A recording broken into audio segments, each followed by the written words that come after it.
Itago niyo na lang ako sa pangalang Lorene. 28 anyos. 3 taon na kaming kasal ng aking asawa, ngunit hanggang ngayon ay hindi pa rin kami nabibiyayaan ng anak. Kung ikukumpara sa ibang mga babae, ay masasabi kong average lamang ang aking ganda. Hindi ako masyadong nabiyayaan ng mga kinababaliwan ng mga lalaki. Pero lamang naman ako kung balakang at ganda ng kutis ang pag-uusapan. Nangyari ang hindi ko makakalimutang karanasan nang minsan akong na-stranded dahil bumuhos ang malakas na ulan habang papauwi na sana ako sa aming bahay. Kung hindi lang sana out of town ang asawa ko, dahil mayroon itong 3 araw na product exhibit sa Davao, ay baka pwede akong magpasundo sa kanya. Magmula nang magtrabaho ako sa kumpanyang pinagtatrabahuhan ko bilang isang bank teller, ay nagtsatsaga talaga akong pumila ng MRT. At kahit tayuan, ay naghihintay ako hanggang magkaroon ng bakanting upuan sa Magallanes Station. Pauwi na ako, ate. Sa MRT na ako sumakay para mabilis. Narinig kong sabi ng isang lalaki sa aking likuran. Sa tingin ko ay nasa kolehiyo pa lamang ito kung pananamit ang pagbabasehan. Wala siyang hawak na cellphone. Ngunit nang makita ko ang earbud sa kaliwang tenga niya, ay nakumpirma kong may kausap ito sa kabilang linya. Hindi ko tuloy napigilan ang huwag mapabuntong hininga nang maalala ko ang nangyari kaninang tanghali. Kung bakit ba naman kasi ako nagkamali ng miss call sa numero ng aking asawa at siya namang sinagot ng katrabaho niyang si Joy. Hindi ko tuloy maiwasang huwag mag-overthink, lalo na't nasa malayo to at magkasama silang dalawa para daw sa trabaho. Minsan ko lamang nakausap ang katrabaho niyang si Joy nang sumaglit ako sa Christmas gathering nila sa Batangas. Pero hindi rin ako nagtagal dahil kailangan ko ring humabol sa team building at year-end party namin sa hindi kalayo ang resort. Oo, inaamin kong napansin ko noon ang closeness nila.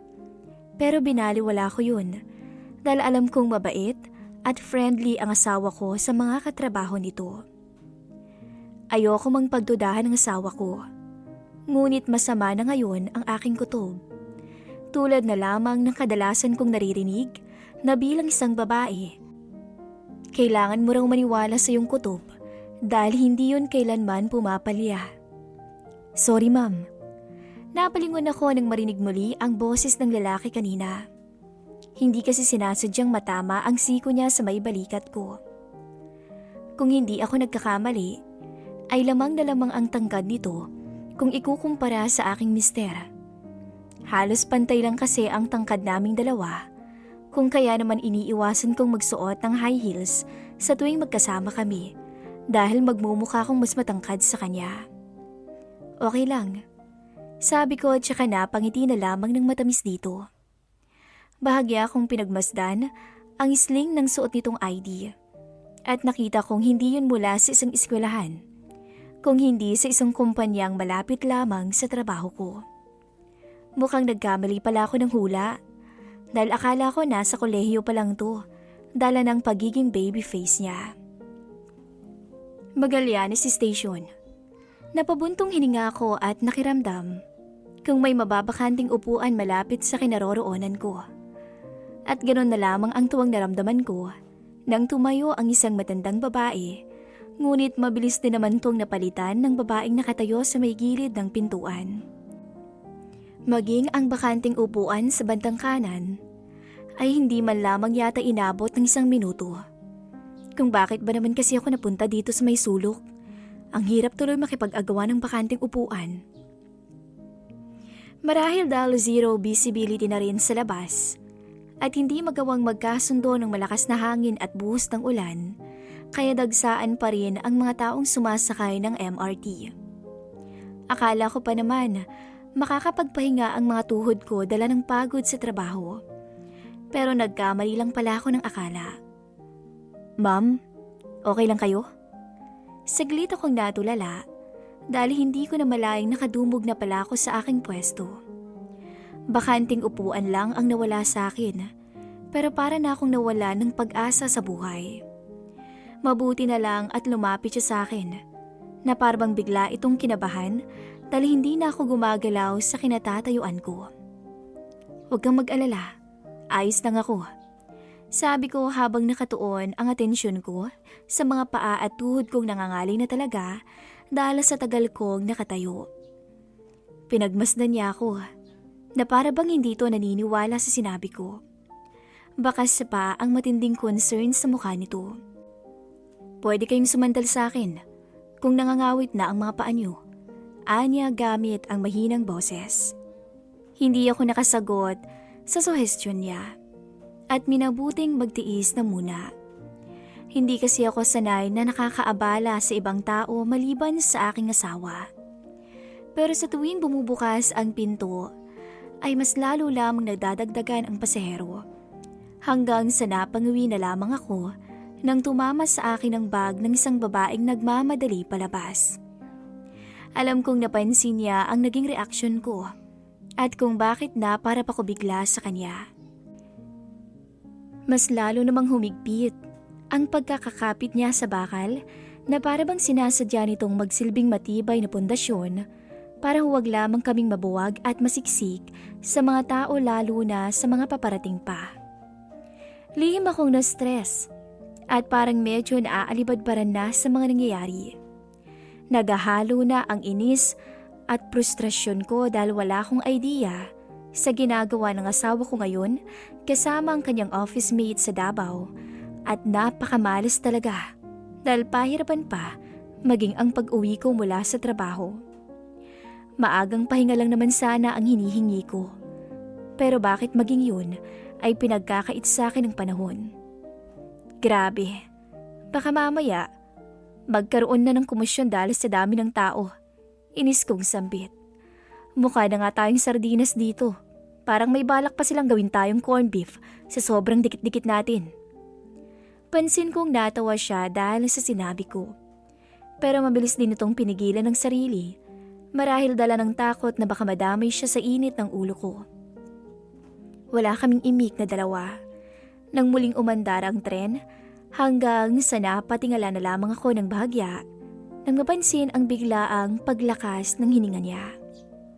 May problema kaya? Tanong ko sa aking sarili, habang nakatingin na ngayon sa aking paanan. Masyado akong nakafocus sa inis na nararamdaman ko, dala ng sobrang siksikan sa tren. Kaya hindi ko na malayang sobrang dikit na pala ako sa katawan ng lalaki. At kahit hindi siya umimik, alam kong naiilang siya sa mga nangyayari. Lalo na sa tuwing bumabangga ang katawan ko sa kanya nang hindi sinasadya. Sorry, iyon na lamang ang mahinang bulong ko sa kanya nang mapansing nag-iba ang reaksyon nito. Bahagya naman siyang umiling. Okay lang. Anya kahit halata ko na ang konting pagbabago sa boses nito. Medyo garalgal na yon at para bang nagpipigil. Bababa na rin naman ako sa next station. Sabi ko pa para gumaan konti ang anumang tensyon sa pagitan naming dalawa. Akala ko dun na magtatapos ang pagtitiis naming dalawa. Ngunit nagulat na lamang ako nang mabilis na yumapos sa bewang ko ang binata. At kulang na lamang, magmistulang mag-asawa kaming dalawa.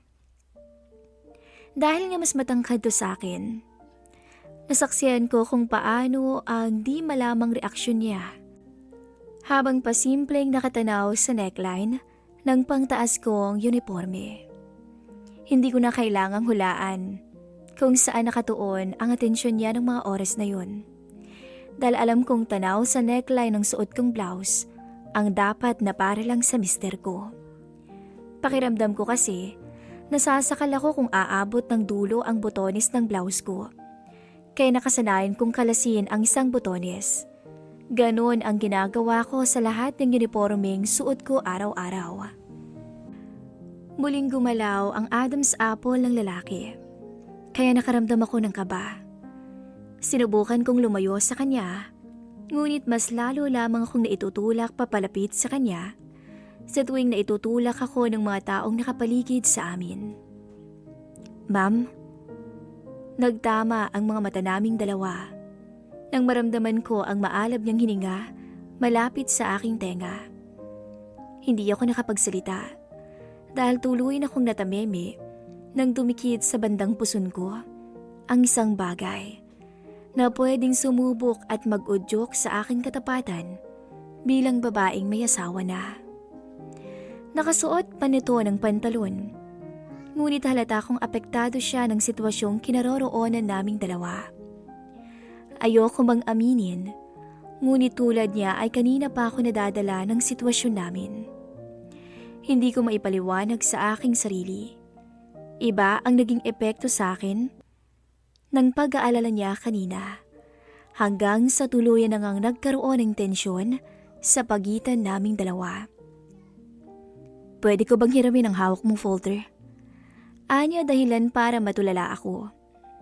Wala sa sarili naman akong tumango, hanggang sa mapansin ko na lang na nakuha na niya ito. Nagsilbing pangkubli sa aming kalokohan ang folder na iyon. Naging instrumento ito para hindi kami mahuli at hindi mailang sa mga tao sa aming paligid. Walang makakakita, promise. Anya nang tuluyang mawala ang hiya at ilang niya sa akin. At ganun din ako. Kung kanina ay halos iwas na iwas siyang magdikit kami, ngayon ay parang sinasamantala na niya ang pagkakataon. Para akong sinusunog ng buhay ng mga oras na yon. At labis ang kaba, ngayong naging mapanga siya ng tuluyan nang mapahaplos ng palihim sa ilalim ng aking palda. Parang may sariling utak na sumang-ayon ang katawan ko sa di pangkaraniwang pagkakataon. Sa oras na yun, malaya kaming nakinabang sa pagkakataong meron kami. Napakagatlabi na lamang ako ng mga oras na yun. At para akong naging asawa niya na hinayaan to sa kanyang nais. Mabuti na lang at naisipan niyang huwag kalasin ang butones ng suot kong uniforme. Kaya mabilis kaming dumistansya sa isa't isa nang marinig kong papalapit na ang pinakahihintay kong station. Medyo hingal man sa matagal at pahirapang biyahe, ngunit nagawa ko pa ring maibalik ang aking mood habang naglalakad pababa ng hagdan. Gusto mong ihatid na kita, ma'am? Hindi ako makapaniwalang napalingon nang muling marinig ko ang boses niya. Hindi na kailangan. Nasa kabilang kanto naman ang unit na tinutuluyan ko. Pagtanggi ko, tsaka nagmamadaling lumayo sa kinaroroonan ko. Buong akala ko, nakalayo na ako rito nang mapansin ko ang kamay niya sa aking palapulusuhan. Ito nga palang calling card ko. Kung sakaling kailangan nyo ng kausap o masasandalan habang pauwi ng IMRT, ma'am.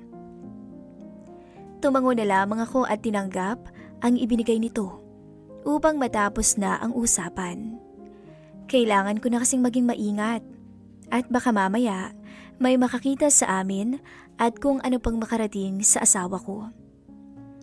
Minsan na akong nadarang sa loob ng tren. Nagpadala ako sa aking kahinaan dahil sa inis at hinala ko sa ginagawa ng aking mister. Pero hindi ibig sabihin nun ay kaya ko nang pagtaksilan siya ng harap-harapan. Ilang oras matapos kong makapagpahinga ay kumain ako ng dinner mag-isa. Wala pa ring paramdam ang aking asawa, kaya heto tahimik na naman akong nananalangin na sana balang araw ay mabiyayaan na rin kami ng anak na makakasama ko sa tuwing abala ito sa trabaho. Maya-maya pa, hindi ko na malayang nakaidlip na pala ako habang nanunood ng TV. Mabuti na lamang at nagising ako mula sa sunod-sunod na tunog ng aking cellphone. Lorraine, gising ka pa ba? Tanong ng office mate kong si Bina mula sa kabilang linya. Medyo inaantok man, ngunit nagawa ko pa rin siyang sagutin ng maayos. Sorry, hindi ko nasagot agad nakaidlip ako dala ng pagod sa biyahe pa uwi. May problema ba? Bakit napatawag ka yata? Dinig na tinig ko kung paano siya napabuntong hininga. Hindi mo ba nakita yung sinend ko sa yung picture? Picture? Nagtataka kong tanong. Tingnan mo na lang. Pero Lorraine, huwag kang magugulat ang sobra ha. Kontrolin mo ang emosyon mo. Lalo na't alam kong mag-isa ka lang dyan ngayon. Hindi ko pa man nakikita ang tinutukoy ni Bina. Pero pakiramdam ko ay bahagya na akong nanlumo. Kung ano man yun, nakakasiguro akong masamang balita ang hatid nito sa akin. Hindi naman ako nagdalawang isip na tingnan ang laman ng messages ko. Kahit bahagya nang namamawis ang sarili ko sa kaba. Hindi pwede. Muntikan ko nang mabitawan ang cellphone ko sa aking natuklasan. Ayoko man yung pagmasdan ng mabuti, pero parang may kung anong nag-udyok sa aking alamin ang buong katotohanan. Bakit mo nagawa sa akin to, Brian? Akala ko ba trabahong pinunta mo ng Davao? Yun lamang ang mensaheng kalakip ng litratong pinadala ko sa aking asawa bago tuluyang nagilid ang hilam na luha sa mga mata ko. Masakit mang aminin, pero para akong sinampal ng katotohanang totoo palang niloloko at pinagtataksilan na ako ng lalaking pinakasalan ko. At yung nangyari sa tren kanina, kulang pang ganti yun sa ginawa niya sa akin. Sana pala pumatol na lang din ako sa mas bata para amanos na kaming dalawa. Sa mga nagnanais po ng part 2 sa ating kwento, just comment down below.